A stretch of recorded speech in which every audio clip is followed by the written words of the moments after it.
Adele Jackson Gibson is a journalist, coach, BMG model, and writer of a multimedia book called Girl Under Cover Up. She received her master's in journalism from New York University, and she has a degree in arts, French language, and literature from Yale, where she played soccer and ran track and field. She has some sport awards like Afro-American Culture Center Outstanding Athletic Achievement Award. Adele is a certified CrossFit coach and certified personal trainer from National Academy of Sports Medicine. She has written for various magazines about women's sports, coaching CrossFit, and more. You can find some of her work in magazines like Teen Vogue, Cosmopolitan, the Players Tribune and BarBend, among others. She's specialized in multimedia storytelling with a focus on narrative nonfiction. We welcome Adele Jackson Gibson. Hello Adele, first of all, thank you so much for being with me today. I'm excited for this interview. Me too. Well, I would like to know how your experiences have influenced your vision as a journalist. I can say that you're a woman that don't feel afraid of changes in her life. You lived 1 year in Japan, teaching English, that is amazing. So tell me, as a journalist, what you could say that you learned positive about this new culture? What did you bring to your company? Ask that last part again? Well, what did you bring with you from there? Oh, got it. Yeah. Actually, it was when I was in Japan that I decided that I wanted to become a journalist. Actually, before that, I wanted to be a professional soccer player, but in college, I hurt my knee pretty bad, and that kind of dashed some opportunities that I was looking forward to. And so when I was in Japan, I learned Japanese, so I can speak it, but I wasn't super fluent that I was having conversations with everyone all the time. And so I spent a lot of time just traveling and listening and observing. And one day I just had a thought about, like, if it's not soccer, what would I do? And one of the things that I do love doing is like listening to people's stories, traveling, and just going on adventures. So I was trying to figure out, like, okay, like, what can I do to like get paid to do that? And journalism was the first thing that popped in my head. So I went to grad school after that and started my career. Oh, great. I told you that I felt identified when I read what you wrote for Teen Vogue, where you explain how you started to like your natural hair. I remembered the times that, on the contrary than you, made me several times chemical treatments to have curly hair and more. Apparently, that we like to be ourselves takes time. What would you advise those girls who want to change their appearance? What would be other ways to exploit their natural beauty and self-confidence?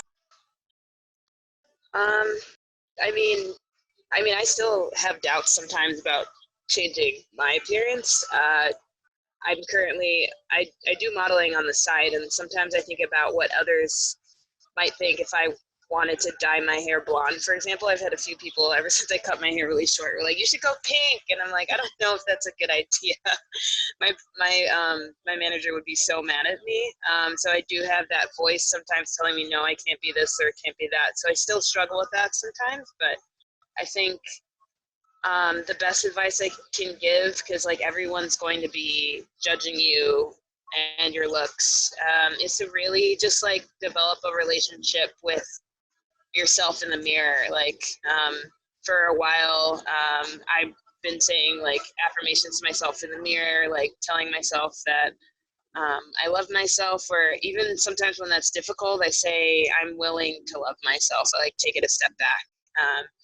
But just the more that I embraced what I naturally had, or like the expression that I felt like was coming from me, I don't know, the more people complimented me. I feel like the world kind of like gives back to you what energy you put out sometimes. And I know that's not always the case, but I found that the moment that I embraced my hair, like everybody around me was like with it too. So I think just like taking that scary leap and just trusting that your self-expression is true to you, then others will pick that up as well. Yeah. Good, thank you. According to a famous writer and journalist, Kapuscinski, says that there is no way to be a good journalist without first being a good person, referring to the empathy that we must feel with our interviewers. I would like to know, how do you feel identified from a humanistic point of view with the people that you interview?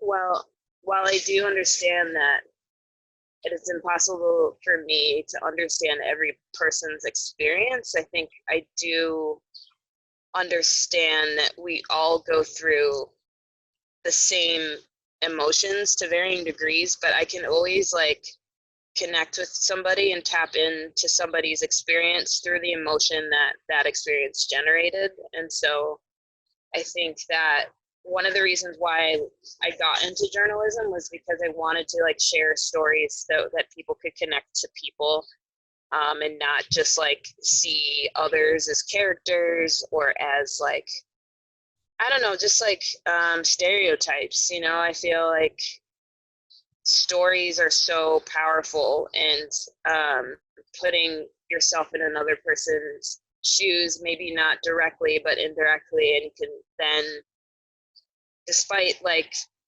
any bad things a person has done or whatever past they may have had, you can at least like see them as a full human and not as like just what you want them to be. I think that's when you can get tripped up in journalism, is when you try to put your narrative on other people's. Sure, thank you. Now we will speak about a sport in your life. Tell me about the plant-based diet you have as an athlete, and why did you decide to take it? Why did I decide to get into sports? No, I'm speaking about the plant-based diet that you have. Oh, diet. Yeah. Diet. Got it. No, all good.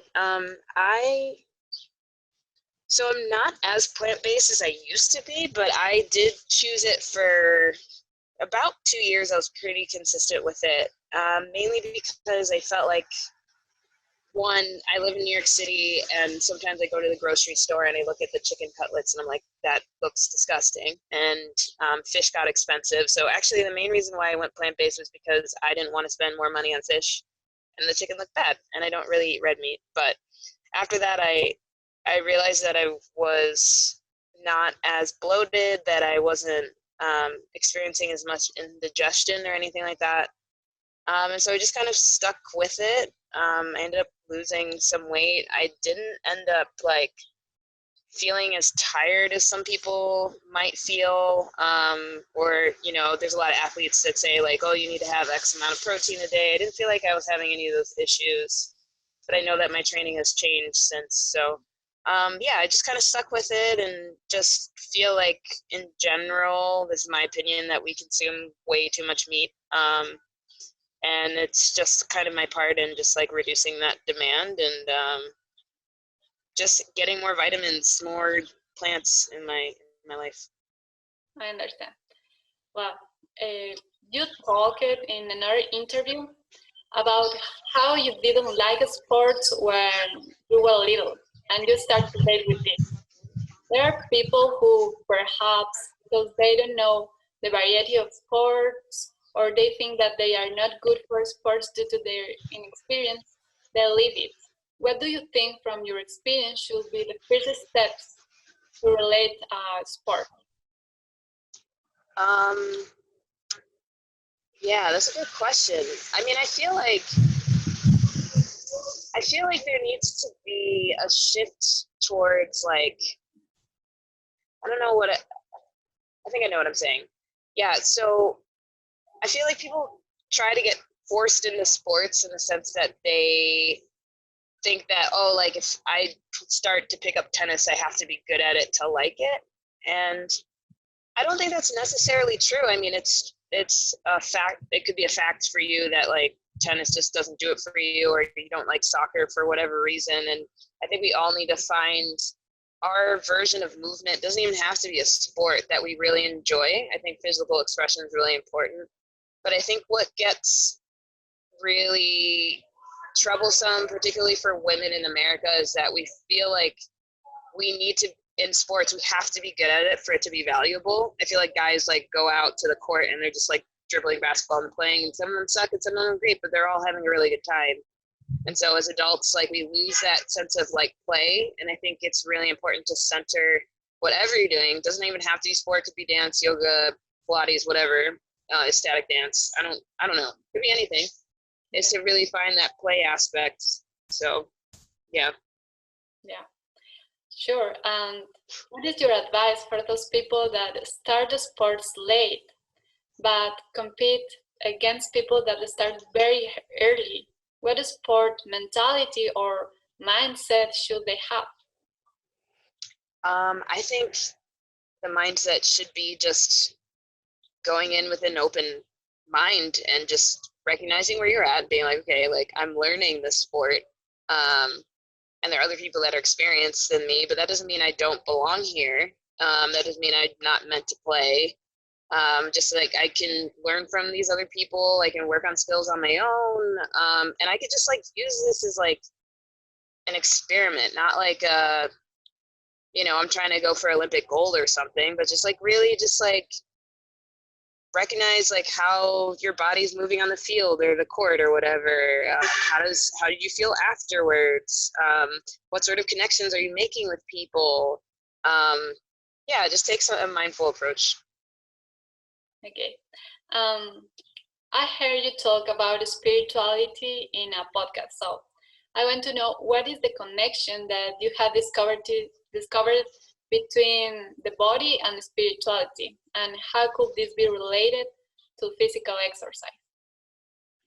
Yeah, I think about this topic a lot, about what is the body, why do we have them, and how is that connected to spirit? And to be honest, there's no real separation between mind, body. It's all one thing. I think it's just like the brains that we have like to separate things and just order them, but I feel like our souls are always speaking to us in different ways, and the body is just like one of those ways. So the body frequently tells us when things are off, whether we're in like the wrong work environments, or like things are just not working out emotionally in this relationship, or the foods that we're eating, or just like the certain lifestyle that we have. I think our bodies are very much in tune and connected to our truth, and that is different for everybody, which is why sometimes the fitness and diet culture can tell you what you need to do, but that's not necessarily true for that individual. So for me, I don't know, spirit is here to like explore this world and just have fun in this body and just like express whatever needs to express. And so for me, I know for a fact we're going to go into like athleticism training now. Like I feel so great when I'm sprinting, or when I'm playing soccer, or when I'm just like dancing around in my apartment. I feel like that's my spirit expressing myself. Another person, that might be ping pong. I don't know. That might be singing. That's another form of bodily expression in a way. So I don't know. I feel like, not to go too deep into it, and I'm still trying to understand it myself, but they're both very, very connected, and they're not separate. And there is an inner guide telling you exactly what you need for you at every given moment.